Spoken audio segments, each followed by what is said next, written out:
Creepypastas para tener de fondo mientras te ríes del que no entendió la creepypasta, jajajajaja, qué pendejo. Quiero agradecer a los nuevos miembros del canal. Uriel-san, Afton Liviatan, y Nilao. Muchas gracias por mantener el canal activo. Lo curioso es que gana este título al día siguiente de haber subido el video con el título Creepypastas para tener de fondo mientras buscas la explicación de la creepypasta que no entendiste. XD. Este título fue gracias a Alniel. Empezamos. Olivia haría cualquier cosa por su papá. Cualquier cosa. Nunca quise ser padre. Cuando era más joven, era un mocoso idiota con sueños demasiado grandes. Vivía en un pueblucho de mierda en medio del cinturón industrial, un lugar donde los chicos se subían al tractor de su papá para ir a la escuela sin una pizca de ironía. Solía mirar hacia los campos interminables de maíz, tan altos como mis hombros, alineados como pana verde que se perdía en el horizonte, y pensaba: a la mierda esto. A la mierda esto con todo. Siempre fui fanático del cine de terror, y en mi penúltimo año de secundaria, reuní lo suficiente como para comprar una cámara de video barata en eBay. Reuní a mis amigos Ana, Kevin y Dylan, y desde que caía el sol hasta la hora del toque de queda, nos metíamos al bosque a grabar nuestra propia película casera de horror. No teníamos ni idea de lo que hacíamos. Las tomas eran oscurísimas, no se entendía el 80% del diálogo y la sangre falsa parecía salsa barbecue del dólar, porque lo era. Pero nos daba un propósito, y el asesino del bosque se convirtió en nuestra pequeña obra maestra. Estaba extasiado. Sabía lo que quería hacer con mi vida y tenía un plan para escapar por fin de ese pueblo asqueroso, con su olor a estiércol y su cultura asfixiante de Dios, armas y derecha. Me prometí que, en cuanto juntara lo suficiente con mi trabajo miserable en la gasolinera, me largaría en autobús a Los Ángeles para convertirme en cineasta. Y entonces Ana quedó embarazada. Ni siquiera estábamos saliendo, en realidad. Si quieres ponerte técnico, era novia de Dylan en ese momento. Pero los papás cristianos fanáticos de Dylan le habían encontrado hombres desnudos en el historial del navegador, y lo amenazaron con echarlo de la casa si no demostraba que no estaba corrompido por la perversión. Así que empezó a salir con Ana, y aunque estoy seguro de que le tenía cariño de alguna manera, ella me contó que él se echaba para atrás cada vez que intentaba besarlo, como si le estuviera metiendo una mierda de perro en la cara. El caso es que una noche ella estaba en mi casa, mientras yo editaba la película. Me hablaba de lo estúpida que era su relación, de lo confundida que se sentía, de lo sola que estaba. No tengo una excusa, al menos no una buena. Me dije que estaba ayudando a una amiga que necesitaba apoyo, pero la verdad es que solo éramos dos adolescentes calientes sin pensar en nada. Todo bien. Me dije. Nadie tiene que saber. Solo asegúrate de sacarla a tiempo y no pasará nada. Ana era católica, y ni siquiera quiso considerar la posibilidad de abortar. Me dijo que iba a criar al bebé, que yo podía quedarme si quería, o no. Estaba asustado, enojado, y no entendía por qué me pasaba eso justo cuando estaba tan cerca de irme de ese maldito lugar. Pensé en largarme igual, durante días enteros, pero recordé lo difícil que fue para mi mamá y para mí cuando mi papá se fue, y juré que nunca le haría eso a nadie. No, no iba a ser como mi padre. Yo iba a hacerme cargo como un hombre de verdad. Así que me quedé. Solo por un rato, me dije. Solo hasta que podamos ahorrar para irnos. Ya tenía $200 en mi cuenta, solo necesitaba un poco más. Ana dijo que se iría conmigo a donde hiciera falta, aunque yo sabía que a ella no le disgustaba ese pueblo como a mí. A ella le parecía tranquilo y lindo, y no le gustaba el ruido ni la velocidad de las ciudades grandes. Va, pensé, le gustará cuando estemos allá. El plan seguía en pie. Solo tomaría un poco más de tiempo. Todavía iba a salir de ahí. Tenía que hacerlo. Todos me decían que mi vida iba a cambiar cuando naciera el bebé. Que iba a sentir una oleada de amor y alegría con solo verla. Pero cuando vi a esa criaturita retorciéndose, gris, viscosa y cubierta de sangre, gritando como si la estuvieran matando, lo único que quise fue alejarme. Parecía un muñeco de utilería de película de terror, y estuve a punto de empujar al doctor cuando me la entregó. ¡Qué bebé tan hermosa!, dijeron las enfermeras. Yo no entendía cómo podían llamar hermosa a eso. Su nombre era Olivia, y me adoraba. Cada vez que se raspaba la rodilla, quería que yo la besara. A la hora de dormir, quería que yo le leyera un cuento. Cuando los otros niños la hacían llorar en la escuela, era mi hombro el que buscaba. Me seguía a todos lados, y me miraba como si yo fuera el centro del universo. Ojalá pudiera decir que llegué a quererla. Pero ya no sirve de nada mentir sobre eso. No después de lo que pasó. Ana se esforzaba muchísimo por ganarse el cariño de nuestra hija, pero no importaba cuántas veces cocinara su platillo favorito o le comprara juguetes caros. Olivia solo quería estar conmigo. Papá, papá, papá, todo el maldito día. Ana empezó a odiarme por eso. Discutía conmigo, diciendo que yo estaba monopolizando el amor de nuestra hija. Yo trataba de explicarle que no era mi culpa, que ojalá pasaran más tiempo juntas y me dejaran solo un maldito minuto. Le gritaba a mi esposa sin importarme que nuestra hija nos escuchara desde su cuarto. Seguía esperando sentir ese amor y esa felicidad de los que todos hablaban, pero lo único que sentía era irritación constante y una repulsión sorda frente a esa criatura sucia, ruidosa, pegajosa y egoísta, esa cosa que me seguía como un perro sarnoso, con sus deditos pegajosos tocándome la pierna, las manos, la cara. Y siempre, justo cuando estaba a punto de estallar de asco, cuando no podía soportarla un segundo más, ella me miraba con esos ojos azules enormes y me decía: "Te quiero, papi". Y se quedaba esperando a que yo se lo dijera de vuelta, pero lo único que podía hacer era asentir con la cabeza y mandarla a dormir. Trabajaba más horas, pero cada vez era más difícil ahorrar. Olivia necesitaba útiles escolares, medicinas para el TDAH, ropa, dinero para el almuerzo. Ana seguía comprando juguetes, intentando ganarse el cariño de su hija. Yo pasaba cada vez más tiempo en el bar después del turno, bebiéndome el sueldo. Pero seguía intentando ahorrar, seguía tratando de juntar algo, por mínimo que fuera. El sueño estaba desgastado, pero no se había ido. Hollywood. Una carrera como cineasta. Salir de este pueblo. Sí, tenía que salir. Tenía que hacerlo. Esa noche acababa de terminar otro turno eterno, seguido de varias horas en el bar, cuando todo ocurrió. Me tambaleé al entrar en nuestro miserable alquiler a las afueras del pueblo y vi a Ana sentada en el sofá. Estaba iluminada por la luz tenue de una lámpara de escritorio barata, la única luz de la sala, rodeada de un pequeño cementerio de pañuelos arrugados. Ya la había visto así antes, en noches en las que Olivia le decía que no quería jugar con ella, ni hablarle, ni estar cerca. ¿Dónde está papá?, preguntaba, y Ana se venía abajo y me gritaba toda la noche. Sabiendo lo que se venía, me puse a la defensiva para tomar la delantera. Jesucristo, no puedo llegar a una maldita casa feliz ni una sola vez, ni una, después de pasarme el día partiéndome el lomo por ustedes, bola de desagradecidos. ¿Es mucho pedir? Ana no se movió, no reaccionó, no me llamó imbécil ni amenazó con llevarse a Olivia con su tía. Solo se quedó ahí, mirando a la nada, apretando un pañuelo empapado contra los labios. Estoy embarazada, dijo. Sentí que se me vaciaban las entrañas. El shock se convirtió en miedo, y el miedo en rabia. ¿Qué? ¿Cómo? ¿Estás tomando pastillas, no? ¿Te las has estado tomando bien? Creo que sí, dijo. No, no estoy segura, tal vez me salté uno que otro día, pero creo que sí. ¿Y ahora qué vamos a hacer?, le dije. Me miró, con los ojos hinchados y rojos. ¿Sabes lo que tengo que hacer?, dijo.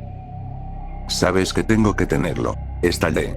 Le dije que no era justo, que yo tenía sueños, que estaba arruinando mi vida. La acusé de estar saboteando mis planes a propósito por envidia, de querer tener otro hijo porque Olivia no la quería. ¿Y cómo la va a querer, si eres una maldita traidora y loca?, grité. ¿Qué pasa, papi? Olivia estaba parada en el umbral, mirándome con esos ojazos azules llenos de lágrimas. Vuelve a la cama, mi amor. sollozó Ana. ¿Estás bien, papi?, dijo Olivia.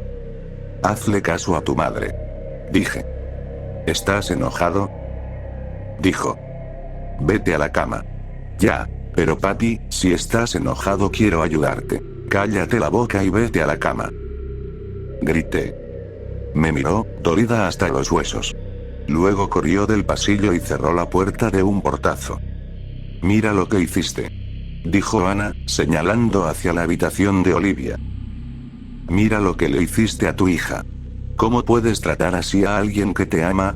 Eres un monstruo. Algo dentro de mí se rompió. Sí, soy un puto monstruo. ¿Sabes? Todo habría sido mejor si no me hubieras dejado cogerte en la prepa. Si no hubieras sido tan inútil que tu maldito novio ni siquiera quería tocarte. Dices que yo soy el monstruo, pero tú eres la que nadie quiere. Ni tu novio, ni yo, ni siquiera tu maldita hija. Apuesto a que ni Dios te quiere, por más bebés que tengas para intentar complacerlo, maldita puta. Ella se puso de pie, con la mandíbula temblando. Yo me di media vuelta y bajé las escaleras al sótano, cerrando la puerta de un portazo. Caminé de un lado al otro durante horas, dándole vueltas a todo. Está bien, pensé, esto fue algo inesperado. Pero el plan sigue. Ahorrar un poco, ir a Los Ángeles, alquilar algo pequeño, hacerme camino en el cine. Me pregunté cuánto tendría ahorrado, cuán cerca estaba del sueño. Saqué el celular y abrí la app del banco para revisar mi cuenta de ahorros. $200. Lo mismo que tenía en la secundaria. Me quedé mirando la pantalla, luego abrí el historial de transacciones. Cada vez que entraba algo, salía al instante. No había ahorrado ni un centavo en 8 años. 8 años. Como si no hubieran pasado. Seguí caminando por el cuarto, intentando salir del pozo en que tenía el corazón. En la penumbra tropecé con una caja de cartón vieja. Miré hacia abajo y la abrí. Era la cámara con la que habíamos grabado la película de terror en la prepa, junto con las cintas. Sacudí una y fui al carrito de televisión que teníamos en una esquina, con un viejo VHS conectado. Los enchufé, puse la cinta, y escuché cómo rechinaban las piezas al girar dentro de la máquina. Miré la película, viéndonos en nuestra estúpida juventud. Jesucristo, pensé, ¿realmente fuimos tan jóvenes alguna vez? ¿De verdad era yo ese mocoso flaco y lleno de granos, con esa voz chillona, cubierto de sangre falsa en el bosque detrás de la casa de mi abuela? Hubo una época en la que no tenía trabajo, ni esposa, ni una hipoteca, ni una hija, y lo único que tenía era un sueño estúpido en el que de verdad creía. ¿De verdad alguna vez pensé que podía salir de este lugar? Me tapé la cara con las manos y lloré, mientras de fondo se escuchaban nuestros gritos distorsionados en esa cinta antigua. ¿Por qué estás triste, papi? Me di la vuelta. Olivia estaba parada detrás de mí, con esos ojos grandes y tristes, mirándome llorar. Traté de limpiarme la cara, sintiendo cómo se me encendía la piel de la vergüenza. Te dije que te fueras a dormir, le dije. Ella miró hacia la polvorienta pantalla del televisor. ¿Qué es eso?, preguntó. Seguí su mirada. Era el momento culminante, cuando mi personaje, el asesino secreto todo el tiempo, mataba al personaje de Ana. Yo estaba sobre ella, apuñalándola con un cuchillo de plástico mientras ella gritaba y se ahogaba con salsa barbecue. Es mi película, dije. Sus ojos se abrieron, admirada. ¿Tú hiciste una película? Sí, dije, demasiado cansado para siquiera regañarla. Esa es tu mamá y ese soy yo. Así nos veíamos cuando éramos jóvenes. Ana, con 16 años, gritaba en la pantalla mientras veíamos. Sus gritos cambiaban de tono cada vez que la toma pasaba a otro ángulo. ¿Tú haces películas?, dijo Olivia. Antes sí, respondí. Hace mucho que no hago ninguna. ¿Por qué no? Porque ahora soy papá, dije. La miré, tratando de que entendiera todo el veneno y la desesperanza que sentía. Porque ser papá me quita todo el dinero, todo el tiempo, toda la energía. Y para hacer películas necesitas dinero, tiempo y energía. Y a mí no me queda casi nada después de encargarme de ustedes. Y dentro de poco vas a tener un hermanito o hermanita, y lo poco que me queda se va a acabar. Se va a ir del todo, y ya no va a quedar nada para hacer películas. Volví a mirar el asesinato sangriento en la pantalla. Si la hubiera matado. Murmuré. Si de verdad la hubiera matado en ese entonces, todo sería distinto. Todo.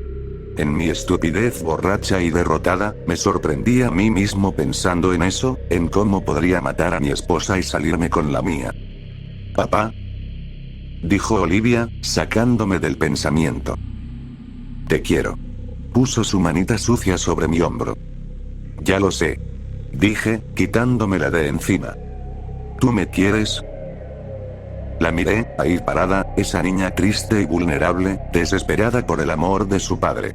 Abrí la boca para decirle que sí, claro que la quería, que era mi mundo entero, bla, bla, bla. Eso que se supone que los padres deben decir en momentos así. Pero solo la miré. Y ella lo entendió. Vete a dormir, Olivia. Le dije. Las lágrimas le bajaron por la cara y se dio la vuelta. Escuché cómo subía las escaleras, y luego sus pasitos diminutos yendo a su cuarto. Dejé la película reproduciéndose en la televisión, subí, tomé mis llaves y me fui. Manejé durante horas por caminos secundarios en medio del campo, largas carreteras rectas que cruzaban oscuros campos de maíz verde.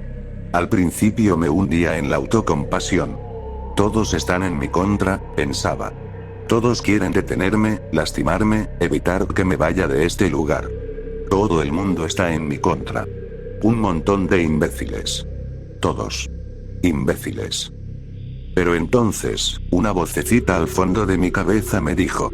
No. El imbécil eres tú. Cuando el cielo negro empezó a aclararse, mis pensamientos también lo hicieron.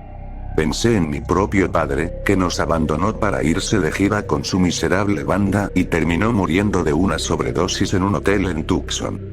Pensé en lo triste que fue, en lo egoísta que fue al dejar sus responsabilidades reales por perseguir un sueño estúpido e infantil. Y cómo al final fue castigado por eso. Seguí manejando y pensando, y me di cuenta de que yo estaba haciendo lo mismo. Y tenía que parar. Me estacioné en el camino frente a mi casa justo cuando el amanecer comenzaba en el este, y me quedé ahí sentado. Sabía que si volvía a entrar a esa casa, significaría el fin de mi fantasía de irme del pueblo y convertirme en cineasta, y la aceptación de mi realidad como padre y esposo. Sabía que si entraba otra vez, tendría que comprometerme de nuevo a ser el mejor hombre que pudiera para mi familia. Un verdadero compañero para Ana, un verdadero ejemplo para Olivia y para nuestro nuevo bebé. Tendría que trabajar duro para reparar lo que rompí y construir algo nuevo. Salí del carro y entré a la casa. Sentí un extraño alivio, como si me hubiera quitado de encima el peso de ese viejo sueño. Ya no tenía que preocuparme por construir una vida que nunca fue realista. Por primera vez en años, no me sentía un fracaso. Entré a la casa con un nuevo propósito, con gratitud, con paz. Por fin, después de tanto tiempo, sentí el amor por mi familia que se supone debía sentir. Ana. Llamé. Tenemos que hablar. Perdón por. Doblé la esquina hacia la cocina. Ana estaba tirada en el suelo, con la piel grisácea, la cara sin expresión, los ojos vueltos hacia atrás. Yacía en un charco oscuro de sangre salpicada, una enorme mancha carmesí que se extendía lentamente por el linóleo, brillando bajo la luz intensa de la mañana. Olivia estaba sentada sobre su pecho, con un cuchillo de cocina en sus manitas, sus brazos temblorosos hundiendo la hoja una y otra vez en el vientre sin vida de Ana. Olivia, la que quería ayudar a su papá. Olivia, la que quería que su papá tuviera todo el dinero, el tiempo y la energía del mundo. Olivia, que haría cualquier cosa para que su papá cumpliera sus sueños. Me miró desde la suave luz dorada. ¿Ahora sí me quieres, papi? Dijo, mientras la sangre fría le corría por las mejillas como si fueran lágrimas. ¿Ahora sí me quieres?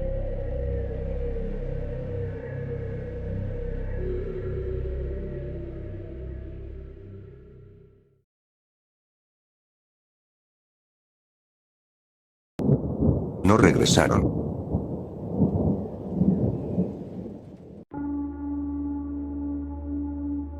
Si alguna vez has tenido que cuidar una casa durante la noche, probablemente estés familiarizado con esos pequeños sustos que ocurren cuando el refrigerador empieza a hacer hielo, el gato salta de una repisa en el piso de abajo, ves algo con el rabillo del ojo, etc.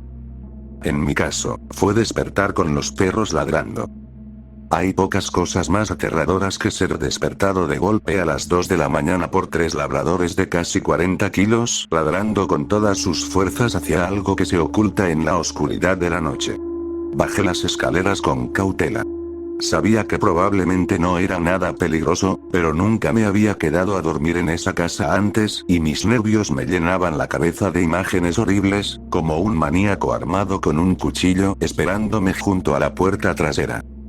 Sentí un poco de alivio cuando miré por la ventana y no vi nada, solo la nieve arremolinándose en el viento helado. Obviamente, los perros veían algo más, porque los tres mantenían la mirada fija en un punto oculto entre los árboles que cubrían gran parte del patio trasero. Me reí de lo nervioso que había estado y les abrí la puerta. Hacía muchísimo frío, así que cerré rápido, pero me quedé viendo cómo desaparecían entre los árboles. Ladraban con todas sus fuerzas y me dio un poco de lástima por la pobre criatura del bosque que iba a sufrir su furia. Ya había visto a esos perros cazar ardillas cuando iba a limpiar durante el día. Eran una verdadera máquina de cazar. Los dos más corpulentos acorralaban a su presa hacia su amigo más ágil, que saltaba de su escondite y daba el golpe final. Sé que eso no es comportamiento normal para labradores, pero no sé cómo explicarlo. Eran perros muy especiales. Espero que ellos lo supieran. Como hacía tanto frío, decidí prepararme una taza de chocolate caliente.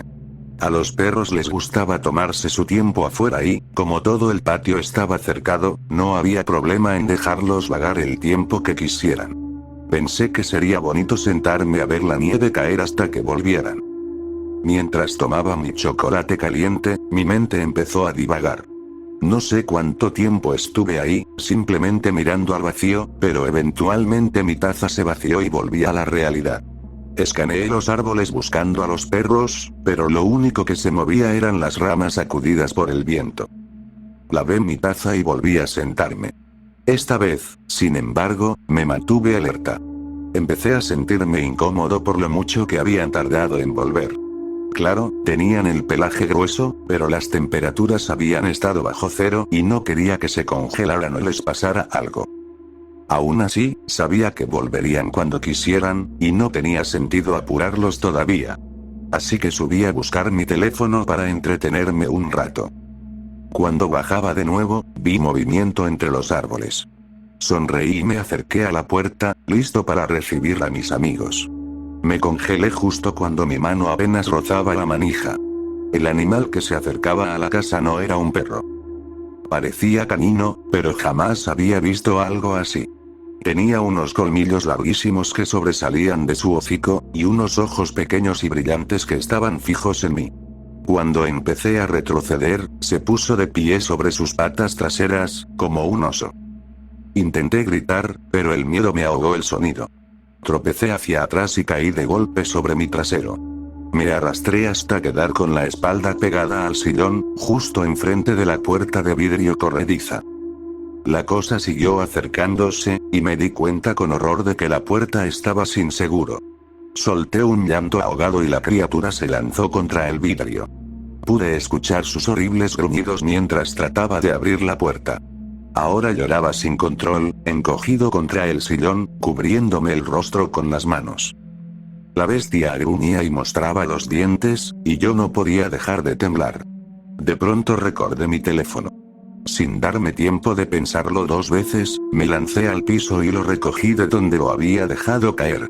Mientras lo hacía, el monstruo golpeó la puerta con furia, y volví a gritar. Con las manos temblorosas marqué al 911. No sé cómo, pero logré explicarle a la operadora lo que estaba pasando, a pesar de mis sollozos. 10 minutos, que se me hicieron eternos, después, oí las sirenas acercándose. La criatura también debió escucharlas, porque soltó un aullido profundo y desgarrador antes de huir corriendo hacia el bosque. Tocaron la puerta, y cuando abrí, prácticamente me desmayé en los brazos del policía. Estoy seguro de que pensó que estaba borracho o algo, porque mientras trataba de contarle todo lo que había pasado, me di cuenta de lo loco que sonaba. Por eso estoy aquí. Sé que ustedes me van a creer. Solo necesito que alguien me crea. De verdad, no estoy loco. No lo estoy. La policía revisó el bosque y encontró que la cerca del patio trasero había sido destrozada en una sección al fondo de la propiedad. Me dijeron que probablemente los perros habían escapado por ahí. No sé qué fue de los perros. No sé si están vivos o muertos. Solo sé que no regresaron. Y todo fue culpa mía.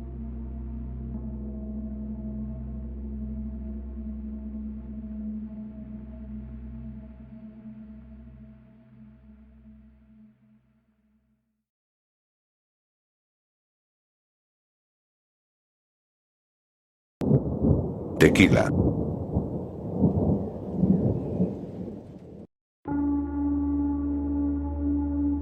Comenzó cuando viajé a Sudamérica por negocios. Viajo mucho y normalmente no me molestan los horarios locos.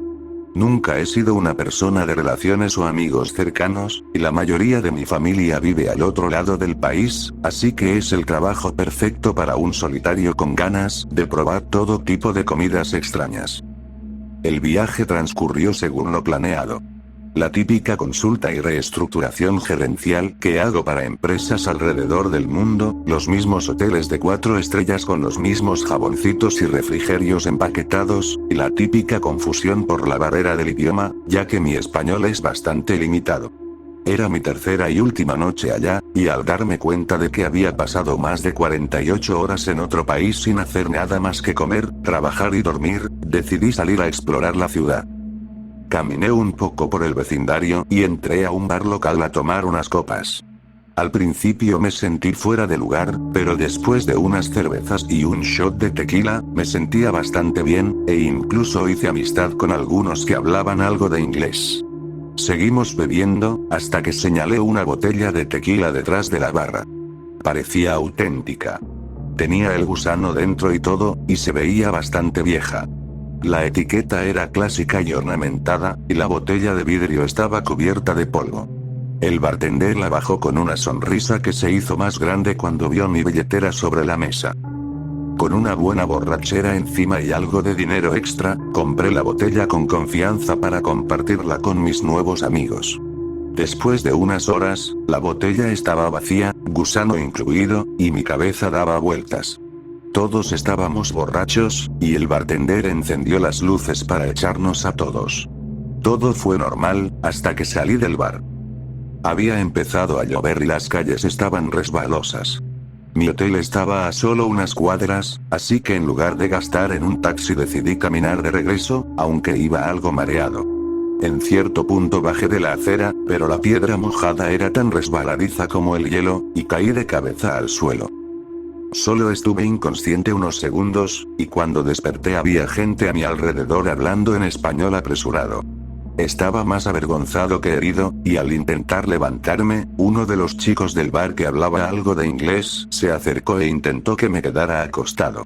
Me costaba entenderlo, pero escuché las palabras hospital, gusana y ambulancia. Les hice una seña para que no se preocuparan, asegurándoles que estaba bien, y seguí mi camino. Y la verdad, sí me sentía bien. Tal vez por el alcohol o por la adrenalina de la vergüenza, pero no me dolía nada, salvo el oído izquierdo, que me molestaba un poco. Volví a mi habitación, me quité los zapatos y me desplomé a dormir. A la mañana siguiente desperté de golpe, dándome cuenta de que había dormido de más y se me había pasado la alarma. Lo segundo que noté fue cuánto me dolía el oído. La cabeza me latía por la borrachera y la caída, pero el oído dolía de una forma diferente, como una infección. Traté de no pensar mucho en eso mientras empacaba mis cosas para no perder el vuelo, emocionado por volver a casa. El vuelo fue una tortura. A medida que cambiaba la altitud y la presión, mi oído derecho se destapó sin problemas, pero el izquierdo no respondía. Soy un viajero frecuente y probé todos los trucos. Caramelos duros, chicle, beber gaseosa, nada funcionó. Para empeorar las cosas, tenía una sed horrible. No me sentía tan crudo, pero no lograba saciar la sed. Tomé botella tras botella de agua, hasta que pedí unas copas para calmar el dolor, y, curiosamente, tenía un antojo fuerte de tequila. Una vez que tomé el primer trago, la necesidad intensa desapareció un poco, y con el alcohol adormeciendo el dolor, pude dormir una siesta. Llegué de regreso cansado y algo borracho, y me fui directo a dormir un rato más. El oído seguía matándome, y al entrar me serví una copa del viejo José Cuervo que guardaba en el minibar de la cocina. Intenté dormir, pero cada vez que apoyaba la cabeza en la almohada, el dolor empeoraba. Si trataba de recostarme del lado izquierdo, era insoportable. El dolor ahora latía con fuerza en el oído, mezclado con picazón.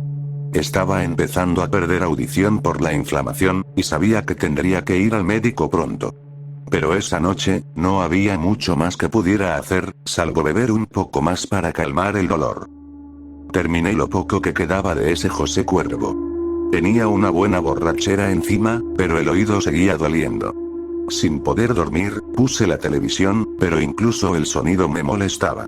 El dolor aumentaba con la presión de la inflamación, y mi audición se veía completamente superada por el ritmo palpitante del oído.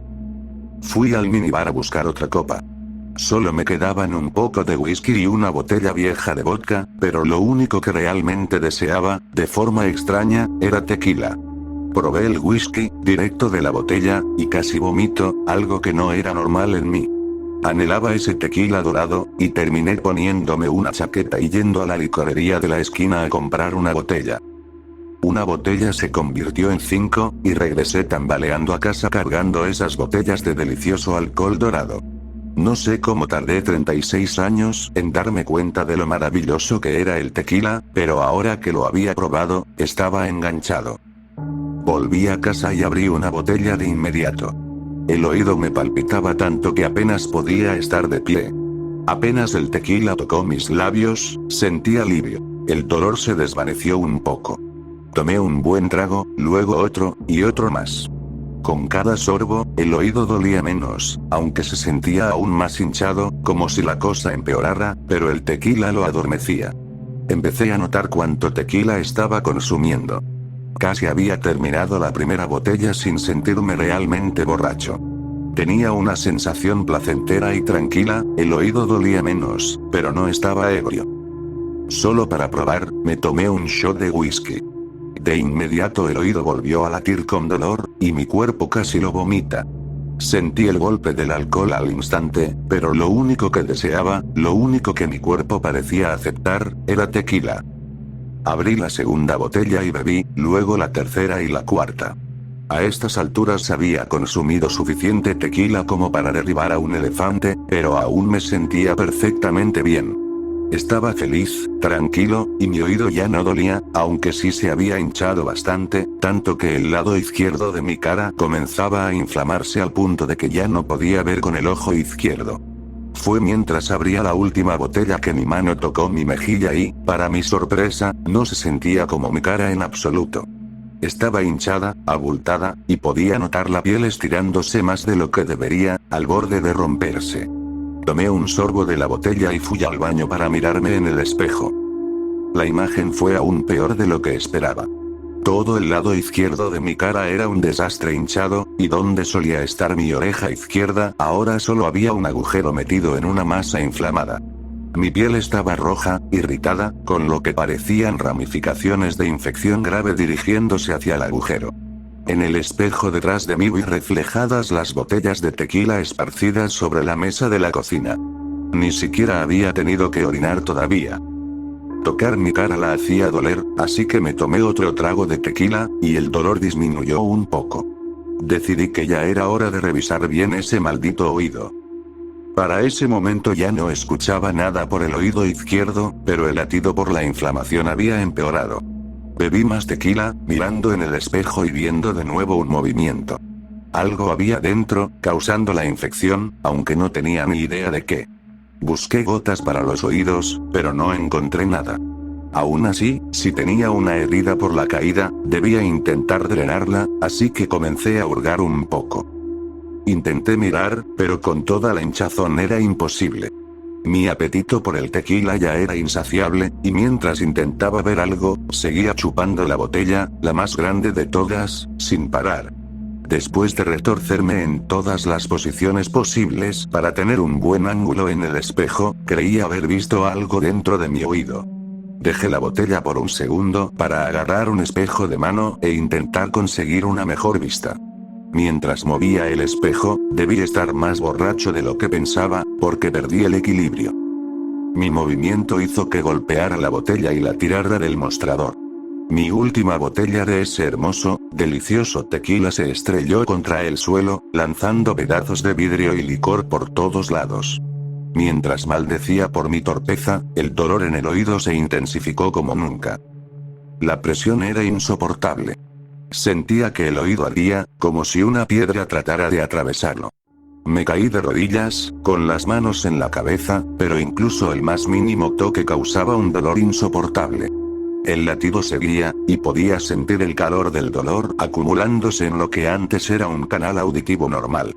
La presión aumentó hasta que perdí el conocimiento por el dolor, mi cabeza golpeó el suelo y quedé tendido sobre el charco de tequila. Desperté en el charco. Ya no había presión en el oído, y ahora sentía como si tuviera un agujero abierto en el costado izquierdo de la cabeza.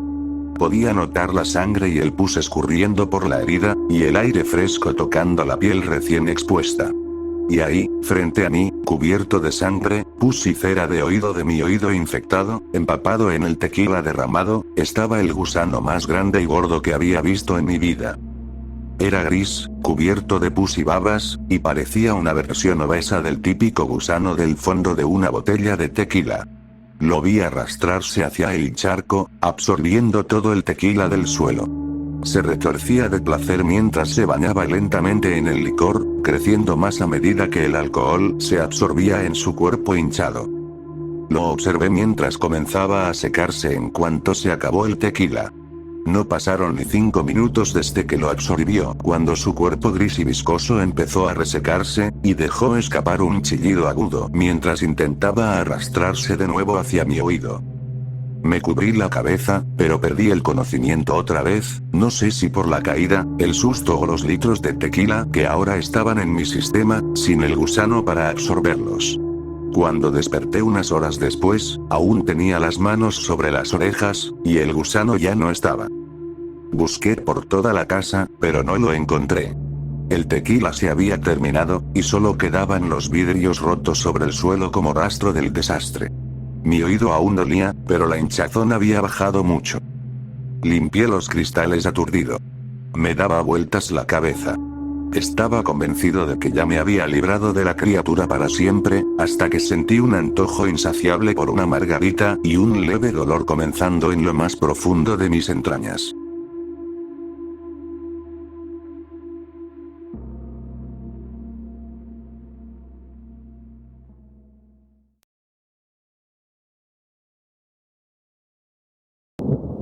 Cayendo fuera del tiempo.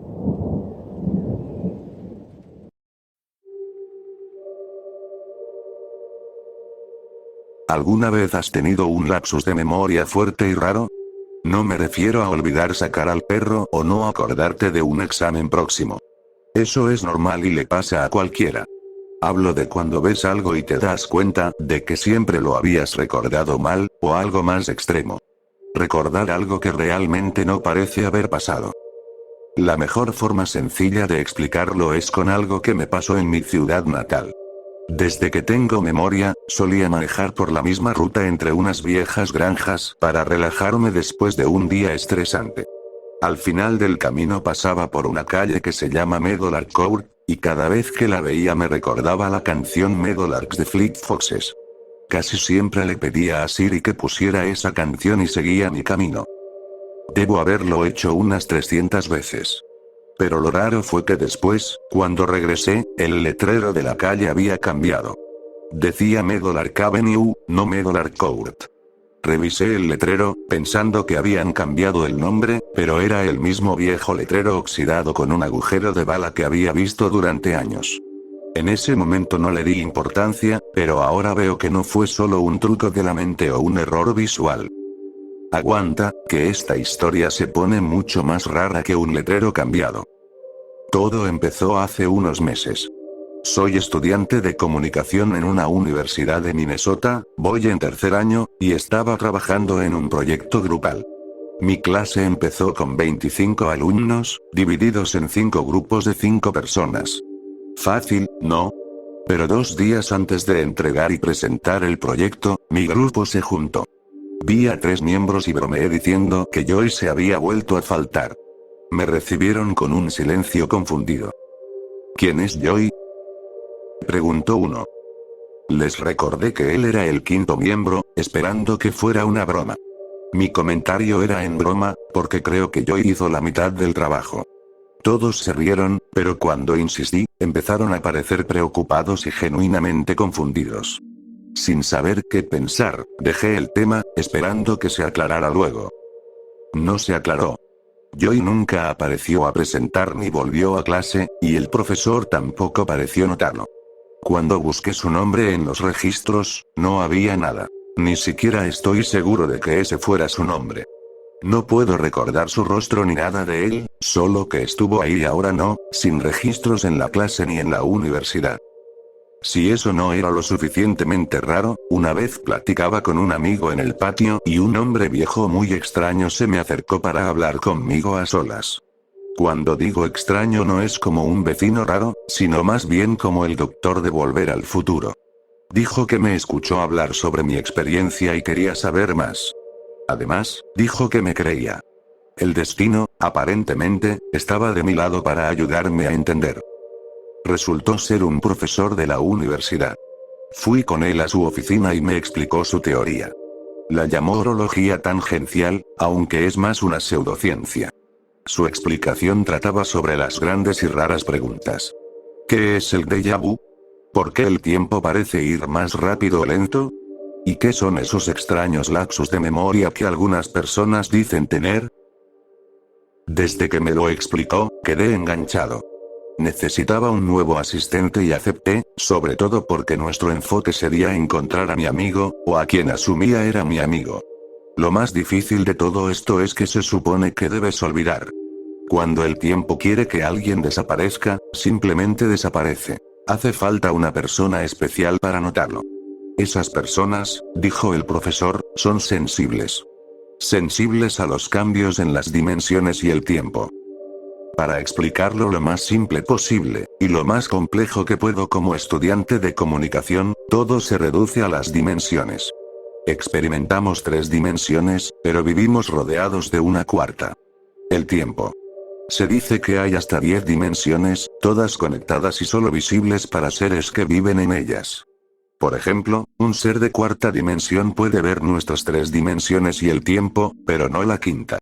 Un ser de quinta dimensión ve todo eso y la quinta dimensión, pero no más, y así sucesivamente. Por alguna razón, a veces estas dimensiones se deslizan y pasan cosas raras. Alguien desaparece, algo se pierde y es reemplazado imperfectamente, o algo aparece, pero fuera de lugar, todo cambiando la historia. El profesor tenía algunas teorías.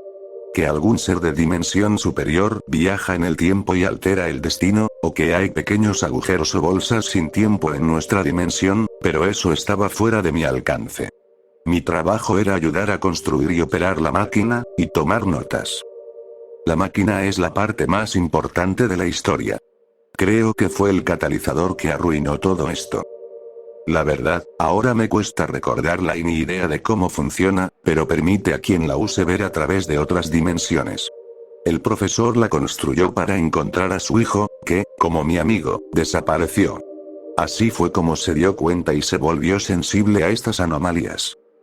Por alguna razón, si estás cerca de este fenómeno, te vuelves más sensible para notarlo. También para detectar a otros que lo notan, que fue como el profesor me encontró. Después explicó que la historia del letrero Meadowlark fue el primer síntoma. La desaparición de Joy confirmó que yo era sensible a estas anomalías. No sé cómo sabes cuándo pasa o cómo detectas a otro sensible. Es algo así como feromonas.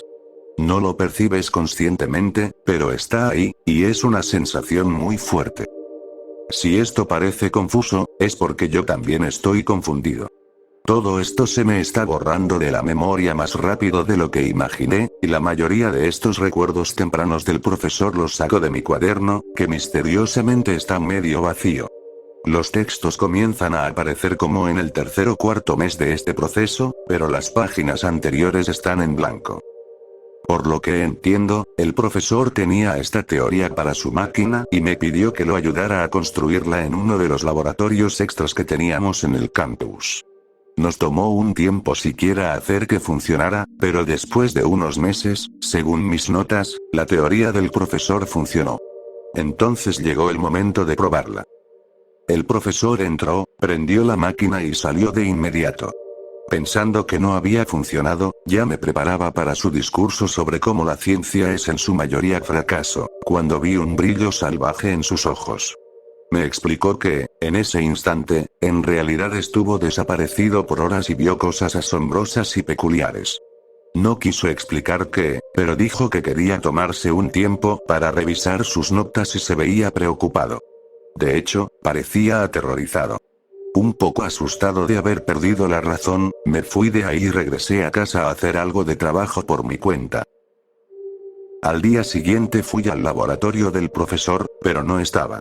Curiosamente, muchos de sus papeles, fórmulas y carteles habían desaparecido de las paredes y pizarras. Intenté llamarlo a su celular, pero el número aparecía vacío. Cuando fui a su oficina, encontré un casillero de almacenamiento viejo y deteriorado, lleno de productos de limpieza. En ese momento me di cuenta de que tal vez habíamos jugado con algo de lo que deberíamos habernos mantenido alejados. Corrí hacia el centro administrativo del edificio para pedir que me mostraran sus registros de empleo, pero no podía recordar su nombre. Me detuve frente a una vitrina con trofeos de las muchas ferias científicas en las que nuestra escuela había participado a lo largo de los años y busqué en las fotos alguna imagen de él, solo para darme cuenta de que apenas recordaba cómo era el profesor, el hombre con quien había trabajado todos los días durante meses y que ahora era uno de mis más cercanos conocidos.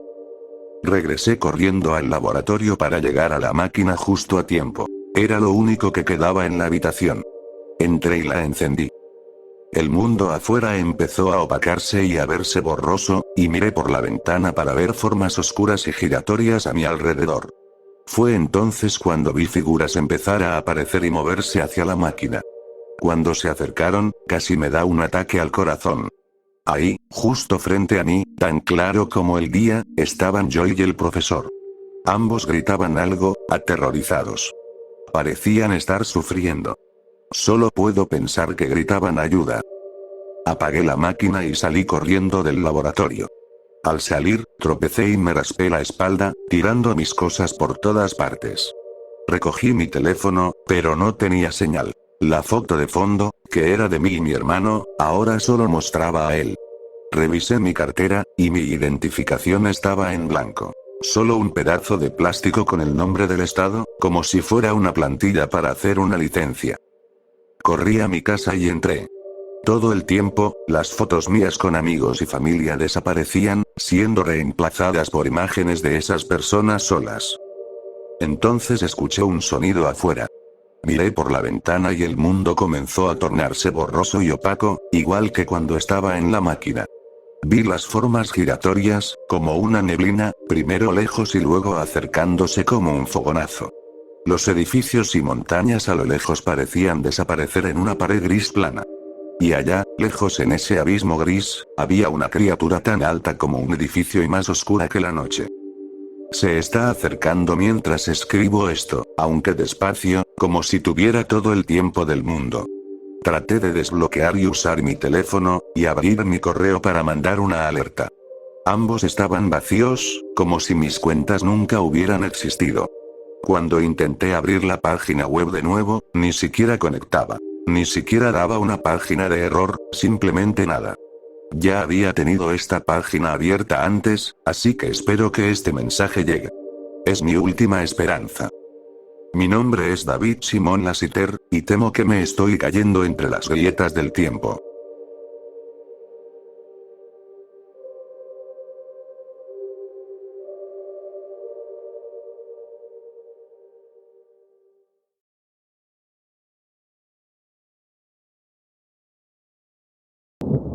Me quedé atrapado en una montaña.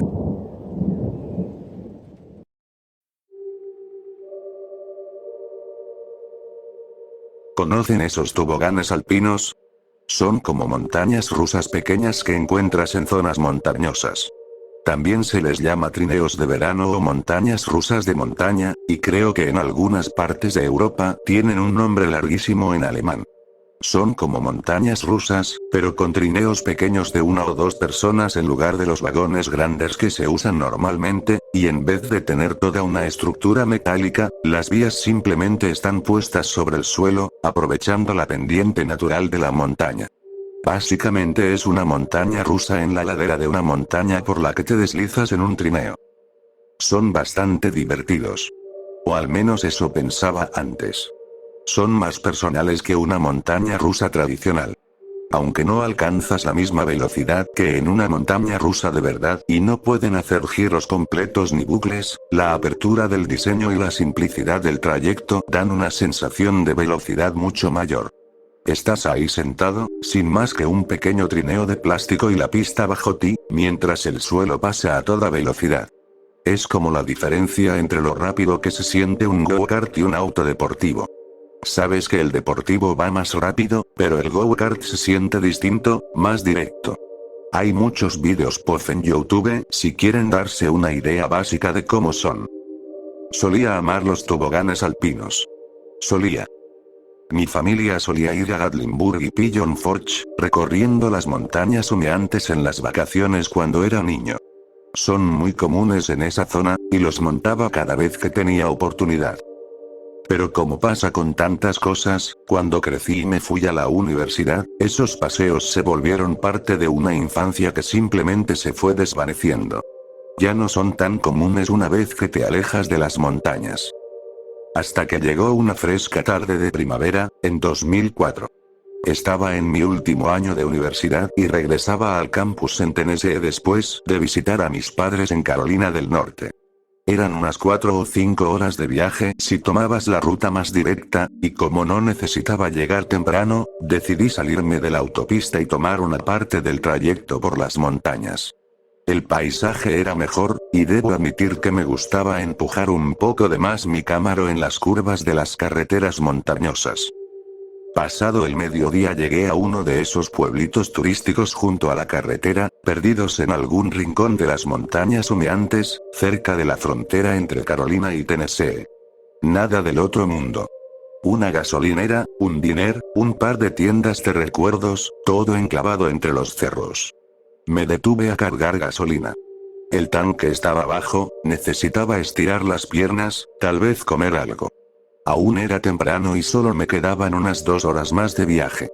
Podía perder una hora y aún así llegar a buena hora al campus. Mientras llenaba el tanque, miré al otro lado de la carretera Y. No lo podía creer. Ahí estaba. La montaña rusa alpina Blue Ridge. En la ladera de la montaña, un edificio con forma de granero rojo falso marcaba el inicio de una vía metálica que se perdía entre la vegetación. Había figuras de osos caricaturescos vestidos con ropa típica de montañeses sosteniendo carteles con horarios, precios de entrada y demás información. Por ridículo que fuera, me sacó una sonrisa. Terminé de cargar gasolina y, bueno, la nostalgia es una cosa poderosa. Decidí que podía perder un poco de tiempo y volver a montar un tobogán alpino después de tantos años, antes de regresar al camino. Estacioné el auto en una esquina del estacionamiento del paradero, dejé mi teléfono en la consola central, esto fue antes de los smartphones, cuando no llevabas el teléfono encima todo el tiempo, y no quería que se me cayera el viejo ladrillo de Nokia durante el paseo, cerré el carro con llave y crucé la carretera hacia el edificio del tobogán alpino. Ya más cerca, el lugar no se veía tan acogedor. El intento mediocre de estética kitsch americana quedaba en evidencia cuando se enfrentaba al estado real del lugar. Una estructura de madera deteriorada. De hecho, llamarle edificio era generoso. Era una especie de armazón de madera que sostenía un techo largo sobre el área donde uno se subía al trineo. Las tablas crujían bajo mis pies. La única construcción cerrada real era una caseta que parecía ser la taquilla. A un costado había un baño individual con un cartel que decía fuera de servicio. Una vieja máquina de Pepsi zumbaba y brillaba junto a la puerta. Aún así, el lugar parecía estar funcionando. Más adelante, un empleado con cara de fastidio ayudaba a una madre y a su hijo pequeño a subirse a uno de los trineos mientras repetía las instrucciones de seguridad en un tono monótono. Un par de personas hacían fila en la taquilla. Desde las alturas, las risas y gritos de los que estaban en el paseo bajaban por la montaña. Recuerdos entrañables de mi infancia volvieron de golpe. 10 minutos y $15 después, ya estaba acomodado en el asiento duro de plástico de un trineo rojo brillante, montado sobre una simple vía de aluminio. No pude evitar sonreír mientras el trineo comenzaba a subir lentamente por la pista, haciendo ese sonido de clic-clac tan familiar que golpeaba justo en el centro de mis recuerdos. Me sentía bien. El aire era fresco, olía a pino. Más y más alto subíamos.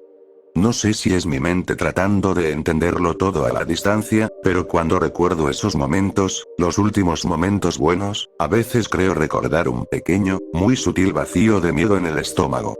Honestamente no sé si lo sentí en ese momento o si es solo mi cerebro tratando de encontrarle lógica a lo que pasó después. Pero, de cualquier forma, en su mayoría estaba disfrutando. Sonreía. Me sentía niño otra vez. Escuchaba los gritos divertidos y asustados de los que iban adelante, justo antes de la primera bajada. Llegamos a la cima. Miré a mi alrededor. Se veían colinas y montañas hasta el horizonte. El trineo se inclinó y bajó disparado por la ladera. Solté un grito de emoción, igual al de los demás. El paseo aceleraba montaña abajo. El suelo del bosque pasaba a solo unos pocos metros bajo mí. Los árboles desfilaban a toda velocidad. Solté un grito alegre cuando la vía giró bruscamente y se enroscó sobre sí misma. Otra bajada, otra curva. Cerré los ojos, disfrutando como las fuerzas me empujaban en todas direcciones. No hubo un solo momento exacto en que las cosas empezaron a ponerse mal. El paseo simplemente seguía. Y seguía. Fue ahí cuando el primer pensamiento extraño cruzó por mi cabeza. El paseo todavía no terminaba. Apenas comenzaba a darme cuenta, este paseo estaba durando demasiado. Había montado una docena de veces en este tipo de montaña rusa alpina antes de ese día, y normalmente no pasaban de los 5 minutos, y eso ya era en las más largas.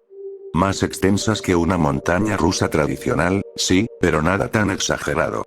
Esta ya llevaba lo que sentía como 10, quizá 15 minutos. Miré por encima del hombro y solo vi árboles, pasando tan rápido que era imposible ubicarme o saber dónde estaba en relación a algo. Aún no estaba realmente preocupado. Bueno, tal vez había encontrado una montaña rusa alpina especialmente larga. En ese momento no estaba 100% seguro de que no existieran de ese tipo. Estaba algo inquieto, pero nada de lo que ocurría era imposible. Aún. Intenté convencerme de simplemente disfrutar el paseo y dejar de pensar tanto. Casi lo lograba cuando, de la nada, giré bruscamente, con la vía sobresaliendo casi sobre un acantilado. Me aferré con más fuerza al trineo mientras me lanzaba por la curva. El recorrido se inclinó violentamente y aceleró, bajando por la ladera de la montaña. La fuerza de la caída me empujó contra el asiento. Dios, no recordaba que fueran tan bruscos. Empezaba a sentirme algo mareado. ¿Y de dónde había salido esta bajada tan empinada? Todavía estábamos en las estribaciones de las montañas, y al revisar la ruta del recorrido antes, solo había visto colinas suaves y pequeñas pendientes. No tenía idea de cómo el trayecto podía haber incluido una caída tan prolongada y empinada en esta zona. Por primera vez, deseé que el paseo terminara pronto. No sabía en ese momento cuánto más desearía eso con el paso del tiempo. Con un latigazo me sacudió hacia adelante y luego hacia atrás al nivelarse nuevamente sobre terreno plano, pero ya iba muy rápido, demasiado. Me dolía el cuello por el latigazo leve y sentía un sabor amargo en la garganta. Por un momento, lo que tenía en el estómago amenazó con salir. Por primera vez, aunque no sería la última, el paseo se sentía peligroso. Las montañas rusas alpinas suelen ser tranquilas, mucho más suaves y lentas que las montañas rusas comunes, pero esta me estaba lanzando de un lado a otro como ninguna atracción en la que hubiera estado antes. Miré alrededor. No estaba tan profundo en el bosque. Debería haber podido ver algo. La autopista, la gasolinera, las tiendas de souvenirs, la oficina de la atracción, algo, lo que fuera. Pero nada. Solo árboles. Por primera vez contuve el pánico. Cerré los ojos y conté hasta 10. El paseo seguía. Conté hasta 60. Volví a contar hasta 60. Y otra vez. Esto empezaba a ser cada vez más difícil de explicar. De pronto noté que, más adelante, la vía parecía terminar. Por un momento, breve y horrible, pensé que se acababa por completo, pero me equivoqué. Casi sin aviso, la vía descendía en una caída casi vertical. Casi grité al caer durante unos 20, quizá 30 segundos, antes de nivelarse de nuevo. Para este punto, la voz en mi cabeza diciéndome que algo andaba mal era más fuerte, y ya no podía convencerme de lo contrario. Este paseo no podía durar tanto.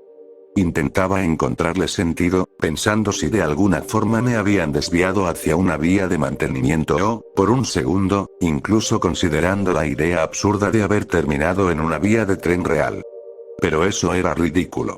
El riel bajo mí no era una vía de tren, seguía siendo el simple riel de aluminio de una montaña rusa alpina, y no había habido desvíos ni cruces.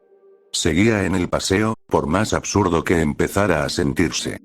¿Acaso había dado una vuelta y regresado al inicio? Apenas tuve ese pensamiento, lo descarté como una locura. No había forma de que hubiera pasado por alto el edificio desde donde partí. ¿Y qué clase de atracción da vueltas sin fin? El trineo cruzaba el bosque a toda velocidad, sin parecer perder impulso, a pesar de que el terreno era prácticamente plano. Me maldije por haber dejado el celular en el auto y no traer reloj. No sé exactamente cuánto tiempo llevaba en el paseo en ese punto, pero sentía que había pasado al menos media hora, quizá más. Pero el tiempo es extraño cuando estás en una situación que nunca habías vivido. Podría haber sido más.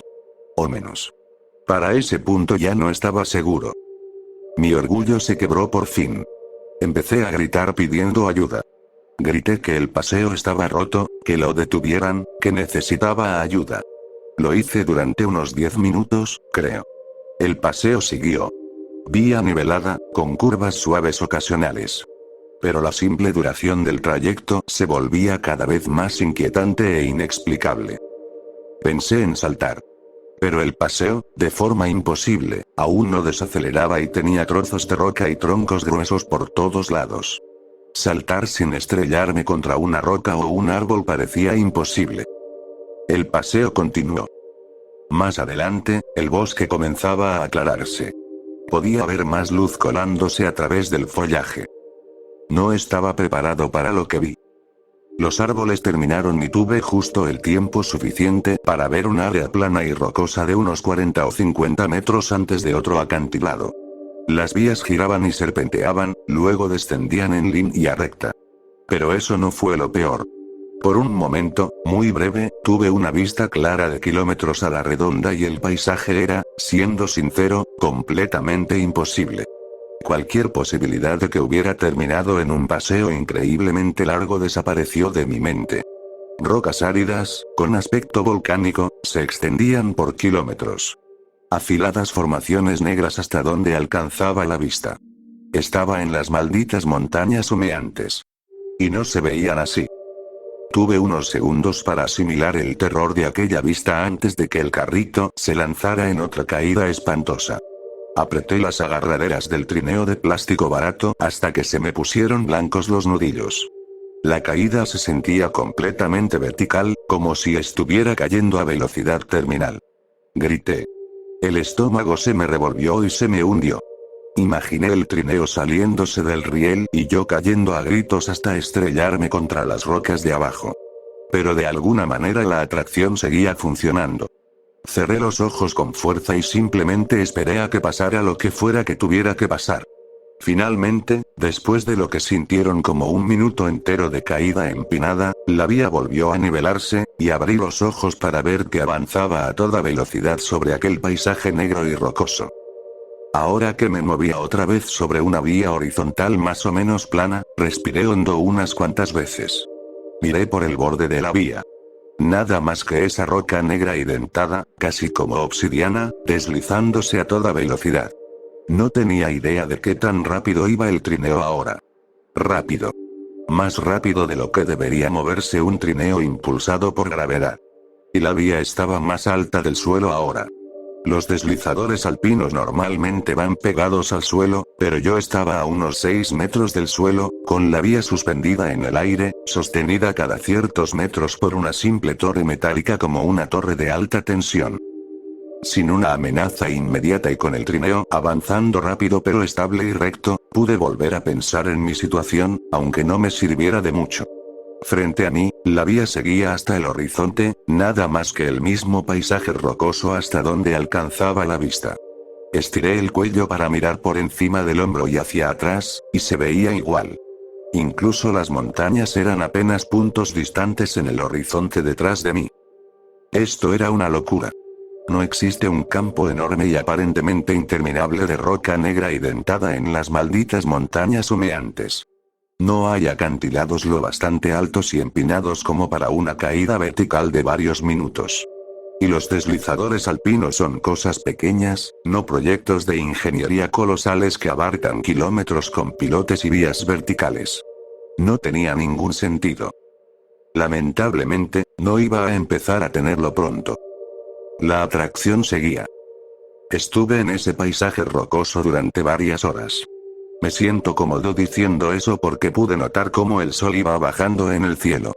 Y el trineo no desaceleraba a pesar de que la vía estaba plana. Me estaban dando calambres de tanto estar sentado, y estiraba las piernas y retorcía la espalda como podía. No ayudaba mucho.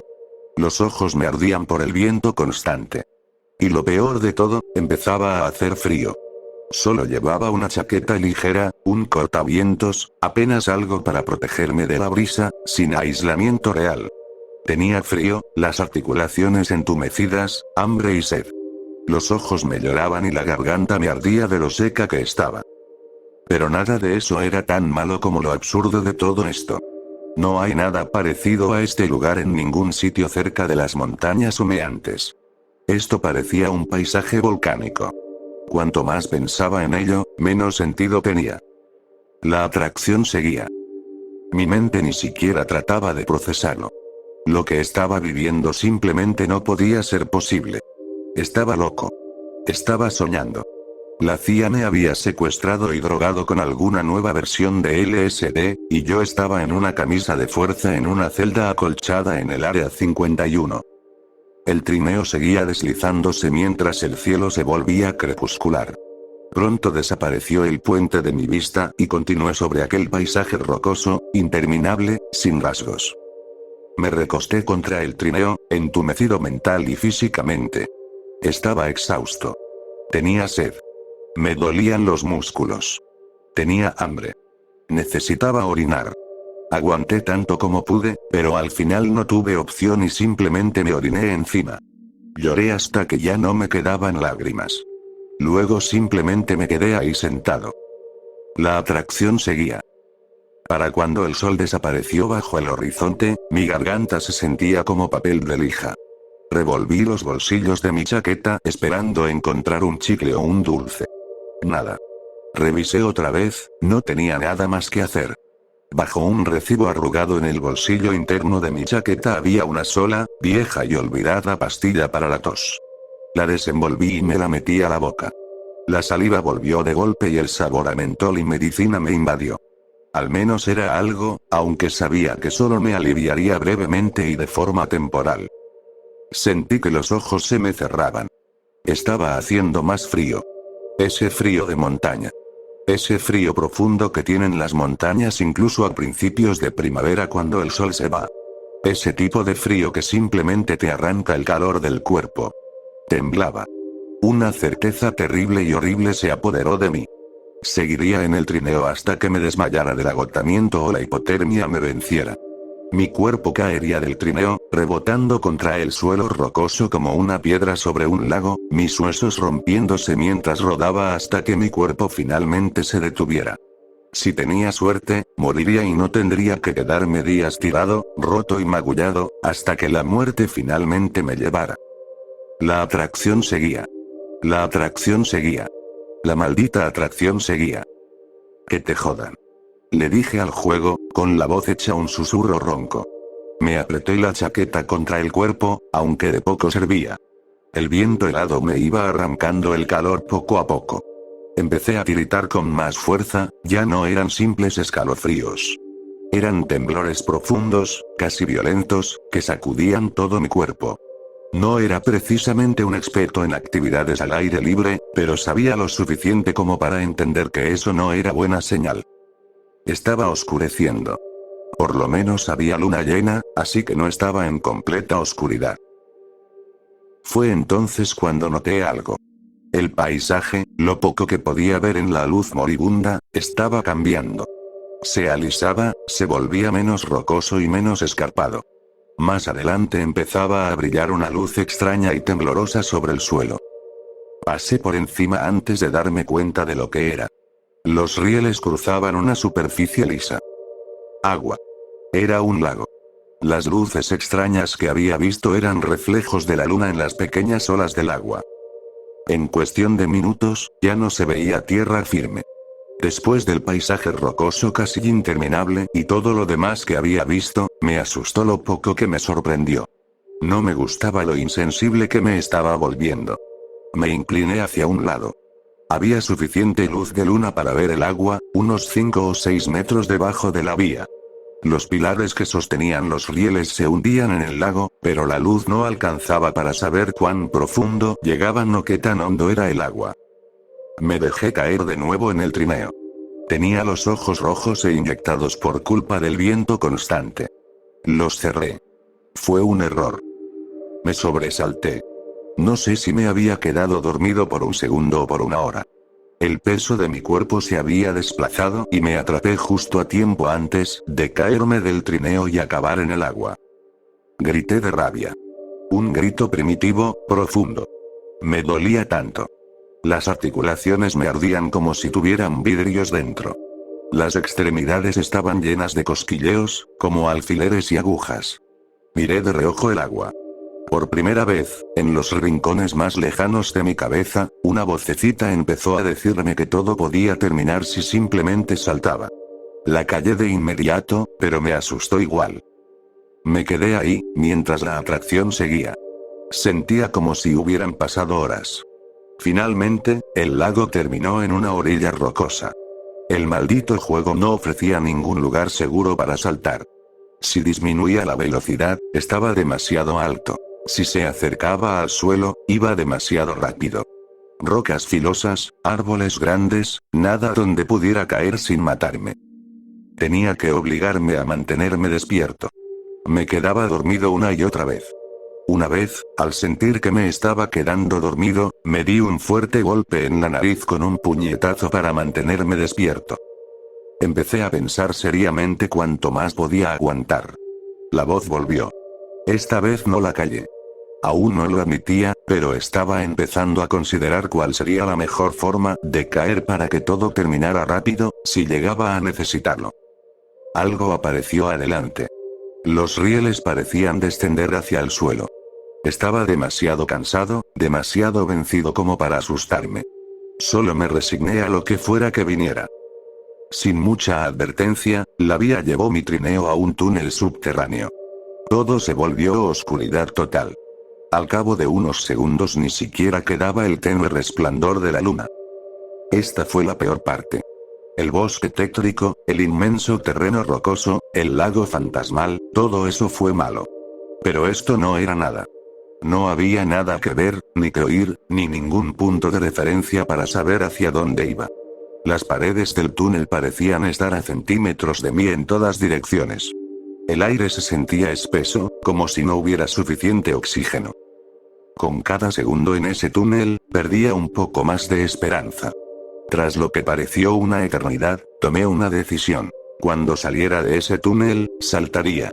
Ya no me importaba. Con suerte encontraría un sitio donde el impacto me matara al instante. Ya no podía más. El juego me había vencido. Me quedé ahí, esperando la oportunidad de terminar con todo por mi cuenta. Era lo único que me quedaba. Finalmente, más adelante, apareció una diminuta luz. Reuní lo que me quedaba de fuerzas, listo para saltar. Me incorporé, poniendo los pies bajo mí para impulsarme en cuanto saliéramos. El trineo salió disparado del túnel. El débil resplandor de la luna llena fue momentáneamente cegador después de tanta oscuridad. Me tomé un momento para dejar que los ojos se ajustaran. Estaba de nuevo en un bosque normal de los Apalaches. Colinas suaves, árboles verdes. El aire olía a pino otra vez. Escuché un búho ulular a lo lejos. Poco a poco me dejé caer de nuevo en posición sentada, en estado de shock. Al principio no quería creerlo, pero el trineo estaba disminuyendo la velocidad. Me quedé quieto, asegurándome de que no fuera una ilusión, pero no. El trineo de plástico barato que había sido mi mundo, por lo que se sintió como una eternidad, iba más lento. Adelante, una estructura era visible entre los árboles, a medida que el trineo seguía bajando por la vía con lentitud. Era el edificio del tobogán alpino. El horrible granero rojo de mentira donde había aguardado esta maldita atracción tanto tiempo atrás. Parpadeé y me froté los ojos, convencido de que era una alucinación o una trampa más del juego. Pero el edificio seguía ahí. Cada vez estaba más cerca. La vía se niveló por completo. El trineo siguió frenando. Antes de poder procesarlo del todo, ya había llegado al edificio. El trineo se detuvo, golpeando suavemente otro trineo ya estacionado en la vía. Me quedé ahí sentado unos segundos, respirando con fuerza, con bocanadas llenas de miedo, tratando de convencerme de que el juego no tenía un último truco guardado. Miré a mi alrededor. El lugar estaba vacío, desierto. Las luces del techo seguían encendidas y la vieja máquina de Pepsi aún brillaba y zumbaba, pero la taquilla estaba apagada, con una reja metálica bajada sobre la ventanilla. De pronto me cayó encima la certeza de que era libre, y prácticamente salté fuera del trineo hacia la plataforma. Me desplomé de inmediato. Las piernas me temblaban como gelatina y todo me daba vueltas. Traté de levantarme otra vez y me doblé sobre mí mismo, con arcadas secas. ¿Alguna vez has pasado el día en un bote y al volver a tierra sientes esa especie de mareo inverso? Bueno, esto era como eso, pero multiplicado por 100. El oído interno me latía, todo ese movimiento había hecho estragos en él. Me quedé tirado unos momentos y finalmente me obligué a ponerme de pie sobre mis piernas tambaleantes. Miré alrededor, con una horrible sospecha creciendo en mi mente de que no habría salida, ningún modo de abandonar la plataforma. Pero para mi alivio, había un torniquete de salida, uno de esos altos, de cuerpo completo, incrustado en la cerca que rodeaba la atracción. Pasé por él y me encontré de nuevo en la carretera principal. El parador de camiones seguía ahí, todavía abierto pero mucho menos concurrido. Mi auto seguía estacionado en la misma esquina del lote donde lo había dejado. Me permití una sola mirada hacia atrás, solo una rápida. El esqueleto metálico de la pista del tobogán alpino seguía allí, oscuro y silencioso, pero por lo demás parecía normal. Tropecé mientras corría de regreso a mi auto, saqué las llaves del bolsillo y me desplomé dentro. Cuando cerré la puerta solté un grito primitivo, una fusión de toneladas de miedo, confusión y rabia en una sola emoción cruda. Grité otra vez. Y otra vez. Después de unos momentos sentí que, al menos emocionalmente, estaba de vuelta en un punto donde podía actuar, aunque todavía no sabía qué hacer. Sin tener una idea clara, encendí el auto. El aire acondicionado había quedado encendido en baja cuando apagué el motor y volvió a rugir con fuerza, el aire frío que soplaba sobre mí casi me llevó directo a otro ataque de pánico. Luché con los controles del clima hasta que el aire dejó de darme directo, y luego logré calmarme lo suficiente como para encender la calefacción, tratando de sacar el frío de mis huesos. Había una botella de agua medio llena en el portavasos de la consola central, la agarré y la bebí de un solo trago. Nada había sabido tan bien antes, ni ha vuelto a saberlo desde, como esos pocos sorbos de agua. Fue entonces cuando noté la hora en el reloj del estéreo.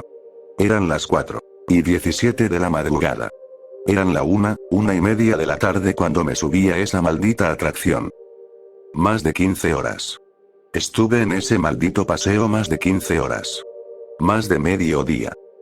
Me quedé ahí sentado. Entrando en calor. Calmándome. Estaba exhausto. Deshidratado. No puedo ni describir cómo se sentía mi cabeza. Probablemente tenía al menos un caso leve de hipotermia. Pensé en entrar a la gasolinera a pedir ayuda, pero ¿qué diría? Y más que nada, solo quería alejarme de ese lugar. Solo quería estar lejos. Quería estar lo más lejos posible de ese maldito juego. Puse la cámara en marcha y salí a la calle, pero del pánico pisé el freno de golpe. Por suerte no había tráfico en ese momento. La sensación de acelerar hasta llegar a una velocidad normal de calle me revolvió el estómago. Me armé de valor y aceleré muy lentamente, llevando el auto, que normalmente conducía con el pie pesado, hasta unas 30 millas por hora. Cada vez que intentaba acelerar más rápido que abuelita yendo a misa, cuesta arriba, me daba un ataque de pánico. Estaba bien una vez alcanzaba la velocidad, pero el acto de acelerar me aterraba después de estar tanto tiempo en esa cosa. Conduje por unos 30 minutos, solo para poner una distancia arbitraria entre mí y la montaña rusa. Eventualmente llegué al punto donde ese camino montañoso se unía a una carretera más importante, y que eventualmente se conectaba con la autopista. Tras unos minutos más de manejo vi el acceso a la autopista. Había una de esas grandes paradas para camiones y me metí ahí, estacionando justo frente a la puerta. Olía a orina y ni quiero imaginar cómo me veía, pero no me importaba. Tenía un par de billetes de emergencia guardados al fondo de mi billetera y los gasté en la botella de agua más grande que encontré, un frasco de gotas para los ojos carísimo, y una taza de viaje enorme llena de café. El cajero me miró como si esperara que me desplomara o que le fuera a robar en cualquier momento. De regreso en el auto, me tomé el café. Me puse unas gotas en cada ojo y me quedé sentado mientras la cafeína hacía efecto, hasta que sentí que podía regresar a mi departamento. El sol apenas estaba saliendo cuando finalmente salí de la parada y tomé la autopista. Aceleré lento, muy lento, hasta alcanzar la velocidad adecuada, puse el control de crucero y dejé que las millas comenzaran a desvanecerse. Encendí la radio. Necesitaba oír voces humanas. Cada vez que mi mente regresaba a lo que había pasado, subía el volumen, hasta ahogarlo con niveles dolorosos de música rock. No estaba listo para pensar en eso todavía. Sí, mirando atrás, sé que estaba en negación. Finalmente llegué a mi pequeño y feo departamento fuera del campus, un estudio de 2 pisos. Entré y me dejé caer en el sofá barato. Me dormí antes siquiera de decidir si debía hacer algo más. Desperté más tarde esa tarde. Me di una ducha, comí algo y no pensé en el paseo. Lavé la ropa sucia y manchada de orina que había estado usando y no pensé en el paseo. Volví a clases y no pensé en el paseo. Cada vez que pensaba en esa maldita atracción, lo sacaba de mi cabeza. Seguro que no fue lo más sano mentalmente, pero ¿qué podía hacer? No es que lo haya olvidado, no seas ingenuo. No es algo que uno pueda olvidar. Un día, mientras buscaba otra cosa en la biblioteca de la universidad, la curiosidad me ganó y busqué el tobogán alpino. No había página web, solo algunas menciones en Google Maps y Yelp. Ninguna decía nada raro, y mucho menos algo remotamente parecido a lo que yo viví. Hasta donde pude ver, cerró en algún punto del invierno de 2012. La vida siguió. Eso es lo que hace. El día siguiente fue un poco mejor. Y el día después de ese, un poco mejor todavía. Y así. Conocí a una buena chica. Me gradué. Me casé. Compramos una linda casa en las afueras. Adoptamos un perro. Tuvimos una hija. Pasé mucho tiempo feliz, sin pensar en estar atrapado en una montaña rusa alpina interminable. Y esa fue mi vida por muchos años. Hasta hace unas semanas, cuando, siendo una persona muy distinta, me encontré manejando una SUV familiar aburrida y segura por esas mismas montañas. Mi esposa Carol, con 5 meses de embarazo, iba en el asiento del pasajero, nuestra hija Emily de 6 años en su silla de seguridad atrás, y Max, nuestro perro mestizo, sentado junto a ella. Había sido un viaje agradable, volviendo de visitar a sus padres. No había pensado en esa maldita atracción en tanto tiempo que casi ni registré que estaba en la misma zona, hasta que fue demasiado tarde. De pronto me di cuenta de que ese pueblito turístico en la montaña estaba a solo unos minutos. Tragué saliva y apreté el volante con fuerza. Carol miraba el paisaje por la ventana y Emily estaba absorta en algún video infantil en su iPad. Me obligué a mantener la respiración estable mientras tomábamos la curva. El pueblo seguía allí, más o menos. El tiempo no había sido amable con él. La gasolinera seguía, en algún momento había sido comprada por Shell. Las tiendas de turistas aún estaban, aunque una de ellas ahora era una tienda de vapeadores. El restaurante estaba cerrado, el edificio parecía llevar mucho tiempo abandonado. Pero claro, eso no era lo que me importaba. Miré hacia el sitio donde antes estaba la montaña rusa alpina. Ya no quedaba nada. El granero falso de estilo cursi había desaparecido. El terreno era solo una losa de concreto desnudo, cercada por una malla metálica. Unos carteles descoloridos de prohibido el paso y en venta colgaban de la cerca. Un montón de madera podrida, que quizás alguna vez fue parte de la estructura, cubría parte del antiguo lote. No quedaba rastro de las vías, salvo unos viejos pilares de concreto que seguían dispersos en el costado de la montaña. Solté un suspiro que ni siquiera sabía que estaba conteniendo. Pronto, el pequeño pueblo desapareció en el retrovisor. Unos 30 minutos después paramos a cargar gasolina. Me detuve frente a una bomba, justo al otro lado de una casa rodante enorme. Max sacó la cabeza por la ventana y empezó a ladrarle a un perrito blanco, de esos de raza miniatura, que estaba asomado por la ventana de la casa rodante. Carol y Emily se fueron de inmediato a la tienda para reabastecerse de bocadillos, mientras yo me encargaba de llenar el tanque. Me quedé ahí, con una leve sonrisa mientras Max ladraba y movía la cola, tratando de llamar la atención del otro perro, que hacía un excelente trabajo ignorándolo. Justo cuando terminé de echar gasolina y limpiar los bichos del parabrisas, Carol regresó de la tienda, con Emily detrás, los brazos cargados con 2 bolsas grandes de papas fritas sabor sal y vinagre y lo que parecían ser al menos 6 pepinillos envueltos individualmente. Levanté una ceja al ver esa combinación de alimentos, pero sabía que era mejor no cuestionar los antojos de una mujer embarazada. ¿Deberíamos sacar a Max a caminar un poco?, preguntó Carol. La estación tenía un área cerrada para pasear perros, bien cuidada, al costado. Sí, no es mala idea. Ha estado encerrado en el auto varias horas, dije. Max, al escuchar su nombre y la palabra caminar, se olvidó por completo del otro perro y pasó de mover la cola a mover todo el cuerpo, haciendo sonidos de emoción y mirándome directo. Fue entonces cuando me di cuenta a medias de que la gran casa rodante a nuestro lado se estaba yendo. No le di mucha importancia, salvo por hacer un chequeo mental automático para asegurarme de que Emily no estuviera cerca del vehículo en movimiento. Pero no, estaba bien. Se encontraba entre el auto y yo, fuera de peligro. Entonces Emily miró detrás de mí y gritó alegremente. «Papi, mira una montaña rusa. ¿Puedo subirme?» Ya sé que suena a cliché, pero se me heló la sangre. Me giré despacio, convencido de que esa maldita y derruida montaña rusa alpina estaría ahí, como si acabara de aparecer de la nada para atraparme de nuevo. Pero, eso no fue lo que vi. En efecto, había una montaña rusa ahí, una que no había notado antes porque estaba casi completamente bloqueada por la casa rodante, pero sí, ahí estaba. Incluso era una montaña rusa alpina. Sin embargo, no era la misma que conocí años atrás. Eso era evidente de inmediato. Era una estructura pequeña pero moderna, bastante nueva, con luces de neón y mucha gente. Había un edificio real donde se compraban los boletos, e incluso un puesto de comida. «Papi. Podemos ir a la montaña rusa», repitió Emily. Mi boca se movía, pero no salía ninguna palabra.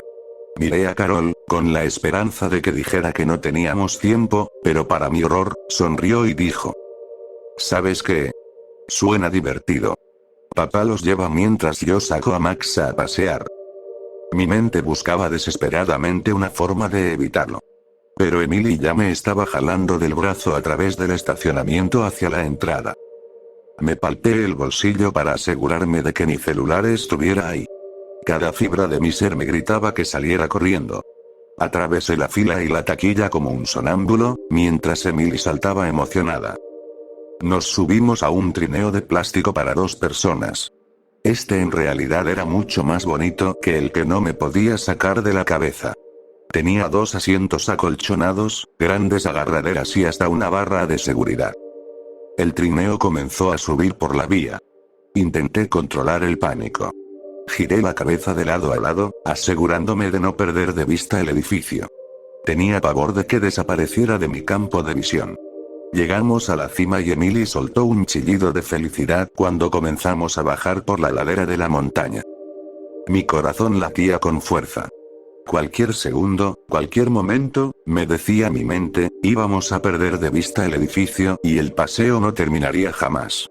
El trineo bajaba a toda velocidad. Mi mente me torturaba con la idea de no solo tener que revivirlo, sino también de ver a Emily pasar por eso. El recorrido hizo una gran curva inclinada. Emily gritaba de felicidad. ¿Cuánto tiempo pasaría antes de que Carol nos reportara como desaparecidos? ¿Podría mantener a Emily tranquila? ¿Y si esta vez duraba aún más? ¿Y si esta vez no terminaba nunca? Y entonces, de pronto, estábamos de vuelta en el inicio del recorrido. El mismo empleado que nos ayudó a subir al trineo estaba ayudando a Emily a bajarse. Yo también me bajé.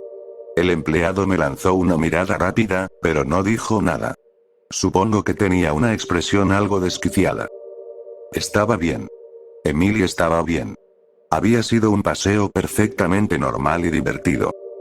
Estuvo divertido, papi. Gracias. Dijo Emily. Le devolví una sonrisa forzada.